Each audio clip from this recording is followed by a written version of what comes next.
What's up, guys? It's Crazy Boy Aaron here, and today I have a review that I've been planning for so long now. It's almost been a month, and I've been meaning to review these books, and I just haven't gotten around to it now because of school. I wanted to just get that all the way, and now that school's out of the way, and basically I'm kind of free, I'm finally here to talk about Sunny Side Up and Swing It Sunny. Let's just get right into it. Sunny Side Up tells the story of Sunny Lewin, a 10-year-old who is sent to Florida to visit her grandfather.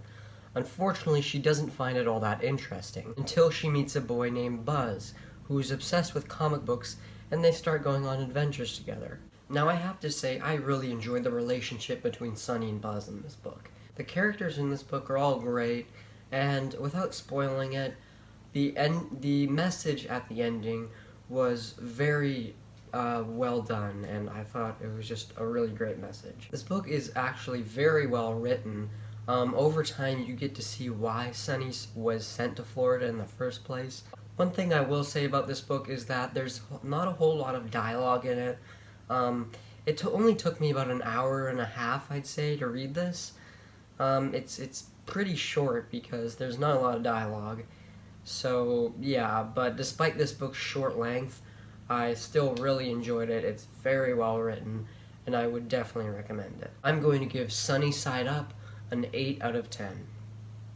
Swing It Sunny is the sequel to Sunny Side Up, and I'm just going to say right off the bat that I enjoyed this way more than the last book. It's a rare thing for me to actually like a sequel better than the original, but in my opinion, Swing It Sunny has a much better story to tell. I'm going to go in depth, so if you haven't read these books, then I'm just going to say I'm going to talk spoilers for just a bit. As we learned in the last book, Sunny's older brother Dale deals with drugs and alcohol and has a whole issue with them. Near the end of the last book, her parents send Dale away to go deal with his problems. What I feel works so well with the sequel is that it does a much better job at showing what it's like to have a sibling that deals with substance abuse.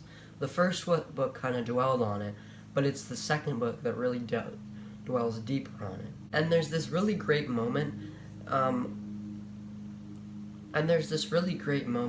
where an alligator is taken away by animal control from a lake because he can quote-unquote be unpredictable. And I thought this was a great mirror image to Sunny's brother, because Dale can be unpredictable with his substance problem. Just like the first book, the characters are great, and it's extremely well written. They introduce a new character that Sunny develops a relationship fast, and it was really nice to see. Overall, I enjoyed Swing It Sunny. I found it to be much better than the first book, even though I still really enjoy the first book. I'm going to give Swing It Sunny a 9.5 out of 10.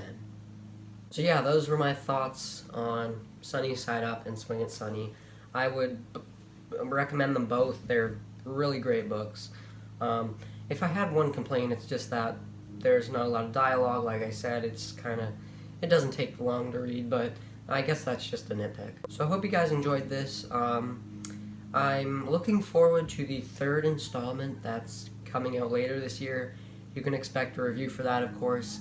And expect a review really soon of the new Max Crumley book, which I recently picked up, and yeah, so I'm going to read that soon and expect a review soon. So thank you guys for watching, and have yourselves a good night.